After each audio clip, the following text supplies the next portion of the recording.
Oke, assalamualaikum warahmatullahi wabarakatuh. Waalaikumsalam warahmatullahi wabarakatuh. Halo Sobat Villa, balik lagi nih di Positif edisi kedua. Nah, pada kali ini kita akan membawakan dengan sedikit konsep yang berbeda nih. Kalau kemarin kita menggunakan konsep monolog, sekarang kita menggunakan konsep dengan langsung video dengan pemateri yang sudah ada di tengah-tengah kita, di samping kita. Nah, boleh dong kenalan dulu nih, Bung Angga. Mungkin biar para pemirsa kita di rumah pada tahu nih dengan Angga gimana? Silakan. Halo teman-teman semua, perkenalkan nama saya Dwi Angga Saputra, biasa dipanggil Angga, selaku mahasiswa biasa di Fakultas Ekonomi dan Bisnis Universitas Riau. Oke, jadi panggilannya Angga nih ya? Ya. Wis, ngeri. Kalau boleh tahu nih, Angga sekarang udah semester berapa nih? Alhamdulillah sekarang udah semester 4. IPK-nya bagus nggak? Alhamdulillah masih bisa dapat komplit. 4 semua ya? Tidak seperti itu juga dong. Wih, boleh nih jadi contoh-contoh untuk Iwakila semua nih. Nah, belakangan ini kan kita kan sudah disibukkan dengan beberapa konten yang sangat banyak sekali yang muncul di beberapa media sosial seperti TikTok ataupun Instagram mengenai Coldplay. Nah, mungkin Iwakila semua pada tahu nih Coldplay sendiri itu apa. Nah, berhubung kita sudah kedatangan pemateri, kita mungkin akan langsung bertanya nih kepada teman kita, kepada pemateri hebat kita yaitu Dwi Angga Saputra. Mungkin boleh dong ceritakan dulu kenapa sih Coldplay ini sangat booming sekali di Indonesia ataupun ketertarikan warga Indonesia akan Coldplay itu sendiri sangat tinggi. Emang seberapa popularitasnya sih Coldplay itu di mata dunia ataupun di mata Indonesia? Oke, baik. Mungkin saya jawabkan di saya sendiri ya. Nah, kalau kita bicara Coldplay ini salah satu band yang paling terkenal lah untuk saat ini. Yang saya tahu Coldplay itu berasal dari Inggris dan udah ada sejak 1997. Udah berapa tahun tuh kan lama. Tapi hebatnya dia sampai sekarang itu masih eksis. Dan Coldplay ini udah sering ngadain konser-konser di luar negara gitu. Mungkin kalau yang nggak asing ya, yang sering lihat di FYP TikTok kita mungkin itu waktu mereka konser di Brazil. Itu kan meriah tuh, ada pakai cahaya-cahaya, lampu-lampu itu kan kayak meriah banget gitu. Ada pakai bubuk-bubuk, soal bubuk-bubuk warna ya, betul kan? Konser Coldplay itu selalu meriah. Dan Coldplay ini ya udah terkenal kali tuh. Semua tahu lah lagunya. Tadi di intro itu lagu Yellow. Banyak lah lagu-lagu Coldplay, A Sky Full of Stars, The Scientist, Adventure of Lifetime, Paradise, Hymn for the Weekend, yang collab sama The Chainsmokers 2016 itu booming banget tuh. Something Just Like This. Jadi banyak, semua orang tuh udah banyak tahu lagu Coldplay ini. Jadi tentu itu menarik warga Indonesia. Dan terkait antusiasme lah, kenapa Indonesia itu antusias sama konser Coldplay? Karena ini pertama kalinya nih Coldplay ke Indonesia.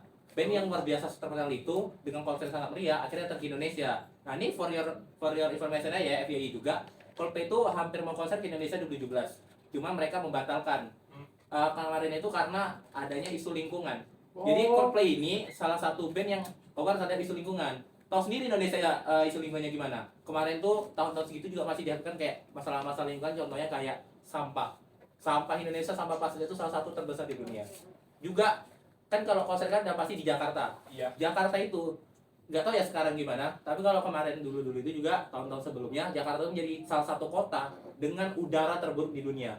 Bahkan lebih buruk daripada Beijing di Cina dan New Delhi di India. Padahal kita tahu India kan kok kotor gitu tempatnya apa, tapi rupanya Jakarta itu lebih buruk udara. Jadi indeks kualitas udara Indonesia tuh sangat-sangat buruk gitu. Dan alhamdulillah nih di tahun 2023 tepatnya 15 November 2003 nanti Coldplay bakal ke Indonesia. Jadi itulah yang menyebabkan antusiasme masyarakat tuh kenapa besar, dia udah terkenal dan ini pertama kalinya gitu. Oke, berarti kan seperti kita tahu ya, Coldplay itu sendiri mungkin bukan mungkin lagi, memang dari band yang berasal dari Inggris. Betul kan? Betul. Nah, terkait dengan dia akan muncul di atau konser di Jakarta itu sangat membawa pengaruh yang sangat besar sekali. Tidak hanya di isu lingkungan saja, pertumbuhan ekonomi juga pasti akan naik. Nah, kurang lebih seperti itu. Nah, untuk Coldplay itu sendiri tentunya akan membawa dampak positif untuk Indonesia. Mungkin apa aja tuh dampak-dampak positif bagi warga Indonesia ketika Coldplay itu datang? Boleh dong di-share? Nah, kalau ini saya akan jawab berdasarkan ini ilmu ekonomi nih. Dulu saya jadi jurusan ilmu ekonomi juga kan. Tentu kalau kita bicara dampak positif konser, udah pasti kita masuk ke namanya perekonomian. Iya, betul. Konser itu kan ada namanya jual beli tiket. Di sana itu terjadi namanya perputaran uang. Nah, perputaran uang itu akan meningkatkan pertumbuhan ekonomi di Indonesia.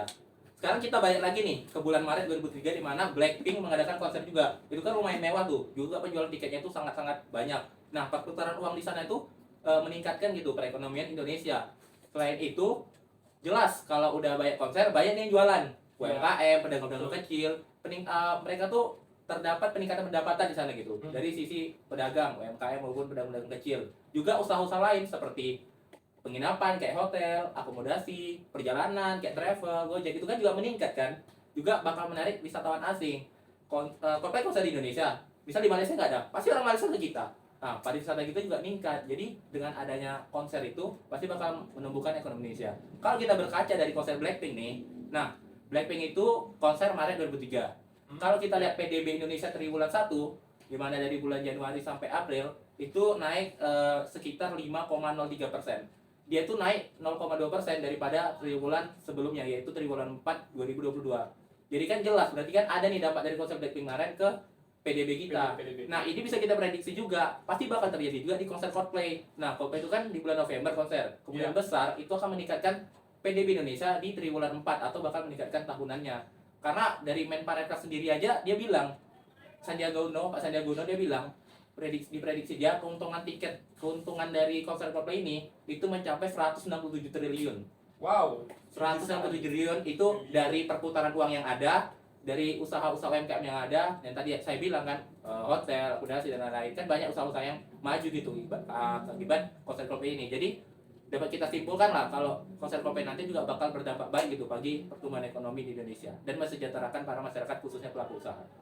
Oke, berarti dapat juga ditarik kesimpulan nih, konser Coldplay itu sendiri lebih tinggi antusiasnya dibandingkan konser-konser sebelumnya. Betul. Seperti Blackpink ataupun band-band asal Korea dulu lah yang pokoknya pernah konser di Indonesia. Kurang lebih seperti itu kan. Betul. Karena kalau kita lihat berita juga kemarin agak gimana gitu. Ada yang sampai jual motor kan? Ada yang sampai jual motor. Jual motor beli tiket bahkan. Nah, kemarin juga waktu war tiket katanya cepat ya habisnya. Habis. Nah, banyak juga yang udah mulai pinjam-pinjam online nih sebenarnya. Iya, Terus nah, karena habis tiket kan muncul calo jual. Wah. Dijual lebih tinggi. Iya, Anehnya betul, dibeli juga udah tinggi. Betul. Jadi wah, kayak orang rela mengeluarkan apa aja gitu kan demi Coldplay ini. Betul sekali kan terkait calo nih, berarti itu sudah termasuk dalam mengundang masalah nih. Betul. Nah, kira-kira untuk calo di tiket konser Coldplay itu sendiri seberapa parah sih dibandingkan dengan konser-konser sebelumnya? Mungkin bisa nih dari Bung Angga kasih tahu dulu nih ke pemirsa. Nah, mungkin dari saya sendiri ya. Kita kayak calo, saya kurang tahu karena kurang ngikutin beritanya. Tapi kalau saya dengar nih kan, banyak mereka tuh yang memanfaatkan momen itu tuh. Harga tuh ditinggikan tuh gitu sama mereka. Karena ya udah waktu war tiket memang banyak yang kerja, banyak nggak kebagian gitu. Bahkan di Twitter juga info konser, info tiket, banyak kayak gitu kan. Jadi orang pada bingung lah mana. Akhirnya ke calo, rupanya calo nih permainan uang kan, ditinggikan harganya. Ya, tapi namanya manusia udah hasratnya tinggi seperti yang saya bilang tadi, antusiasmenya luar biasa. Mereka rela lah mengeluarkan apa, mau sampai jual motor, untung nggak jual rumah, untung nggak jual diri lagi ya, bahaya jual diri gitu. Gak ada saya gitu sih. Tapi Bung Hilmi ada nggak tanggapan itu? Nah, kalau yang pengetahuan saya nih terkait calo ini, bahkan ada Putri Indonesia itu sendiri. Putri Indonesia. Putri Indonesia, sekelas Putri Indonesia itu menjual 100 tiket yang katanya didapatkan dari orang dalam. Nah, orang dalamnya kita nggak tahu, entah kerabat atau teman atau orang lain, kita kan nggak tahu. Tapi dia menjual 100 tiket dengan harga itu mencapai 5 kali lipat lebih jauh, bahkan sampai sekitar 60 juta lebih nih. Wah, kan itu ada yang beli? ada, pasti ada yang beli. Apalagi antusiasme kan sangat tinggi, apalagi fans di Indonesia itu sangat banyak. Nah, kurang lebih seperti itu. Nah, gawat juga kan, apalagi nanti ini sangat berpengaruh buruk lah terhadap konser-konser untuk berikut-berikutnya. Mungkin dari kita sendiri ya, untuk lebih mawas diri lah, atau dari pemerintah nih, kira-kira pemerintah nih gimana sih tanggapinya terhadap calo-calo ini? Kan kita kan masa harus capek-capek, kita nunggu tiket, nungguin depan layar, tahunya habis dalam sekejap. Bahkan itu kemarin, katanya sampai di dalam ruang tunggu itu ada 500.000 penunggu untuk mendapatkan tiket tersebut.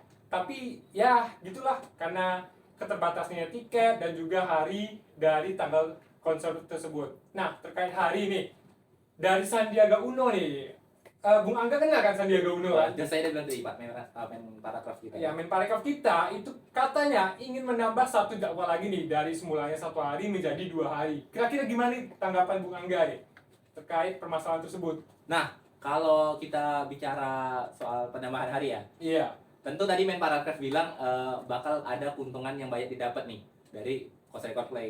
Jadi tentulah main paragraf minta 2 hari mungkin untuk meningkatkan lagi nih. Jadi usaha-usaha itu kan mungkin kalau secara tiket cuma 1 gitu kan, tapi dia nambah 2 hari. Kenapa? Dia mau, namanya main paragraf kan, Menteri Ekonomi Kreatif, dia ingin membantu nih usaha-usaha ekonomi kreatif, usaha kebudayaan, usaha-usaha UMKM, jual minum makanan, akomodasi dan lain. Dia mau itu meningkat. Jadi mungkin dia minta 2 hari supaya lebih banyak lah terjual. Ibarat saya lah, saya jual makanan, aja jual minuman gitu kan, jual teh gitu kan, 1 hari. Kalau 2 hari kan udah pasti meningkat kan, karena lebih banyak lagi gitu. Jadi mungkin kalau sepemikiran saya, yang dilakukan main paragraf ini semata-mata ya untuk semakin banyak lah mengambil keuntungan dari tiket Coldplay ini juga, dan mensejahterakan para pelaku UMKM. Karena memang fokus Pak Sandiaga Uno sekarang itu juga pada peningkatan UMKM nih. Karena UMKM lagi digaung-gaungkan. Bahkan UMKM itu penyumbang PDB terbesar kita loh, sekitar 90% gitu. Dan juga penyerap tenaga kerja terbanyak di Indonesia itu dari UMKM. Jadi mau mensejahterakan UMKM juga mungkin kenapa diminta 2 hari. Tapi kan kalau gitu-gitu kan ya baik lagi ke Coldplay-nya.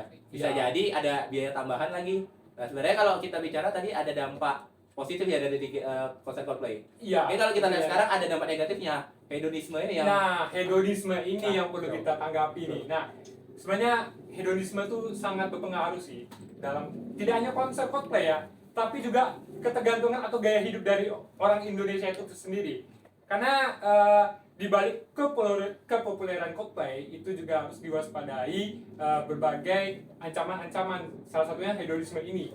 Nah, karena seperti kita tahu bahkan ada masyarakat Indonesia itu sendiri menjual berbagai macam aset dia, bahkan sampai meminjam pinjol ataupun tanpa sepengetahuan orang lain atau sepengetahuan kerabat dekat. Itu kan sudah yang namanya hedonisme. betul. Hidup untuk mengambur-ngamburkan, kurang lebih seperti itu. Mungkin itu saja. Mungkin ada tambahan dari Bung Angga. Ya kalau kita bicara hedonisme gitu kan, tentu ini perilaku manusia yang secara umum gitu, nggak bisa kita hindari, nggak bisa juga kita ngelarang gitu, itu kan hak dia gitu. Nah kalau kita bicara hedonisme ini ya balik lagi sih, mungkin dalam Islam juga tidak boleh kan, selagi itu menghambur-hamburkan uang gitu kan demi suatu hal yang sebenarnya Satu hal yang tidak perlu gitu kan. Tidak perlu. Nah, kita nggak tahu nih mereka jual motor nanti mereka makannya pakai apa gitu, Iya. apalah hutang lagi. Padahal hutangnya nggak boleh loh. Nanti kalau nggak dibayar, oh kan kok bisa gimana? Nggak bayar hutang. Nah, ada bayar nanti sampai meninggal kan bahaya tuh. Dari kalau dari Bung Hilmi gimana nih? Kalau dalam Islam sendiri nih Bung Hilmi kan, ada nggak sih tentang hedonisme nih? Kalau tentang hedonisme sendiri, mungkin kalau dari saya sendiri tuh mungkin belum mendalaminya. Tapi masa kita mendahului gengsi sih Betul. dibandingkan kebutuhan kita. Kalau kita seperti itu, mungkin kita akan hanyut dalam kegengsian tersebut. Nah, itu sangat bahaya sekali dalam dunia Islam khususnya ataupun dalam dunia kita sehari-hari. Tidak perlu jauh-jauh lah. Gimana sih kita nanti cari makan, masa kita mementingkan tiket konser Coldplay dulu? Bahkan ada yang sampai 11 juta, 15 juta. Mending kita mikirkan dulu untuk hari-hari berikutnya daripada memikirkan konser Coldplay itu sendiri.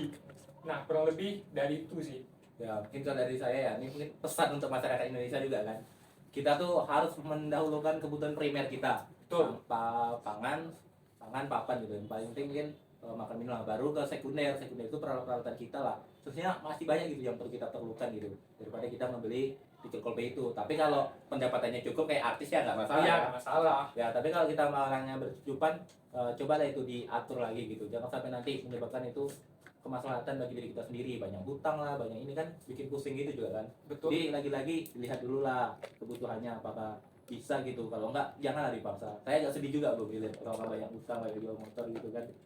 Janganlah. Demi nonton gitu kan. Janganlah kita sampai ya sedemikian kayak orang-orang. Ya, ini reminder buat diri kita juga Reminder sendiri. Jangan sampai buat kita diri gitu. kita. Bagaimana kita bisa menghemat lah keuangan juga. Betul. Nah, mungkin itu saja mungkin ya. Ya. Itu saja mungkin dari kami berdua khususnya. Tunggu untuk podcast selanjutnya mungkin akan diisi dengan pemateri berikutnya lebih hebat dan juga inspiratif. Nah, tunggu kedatangannya.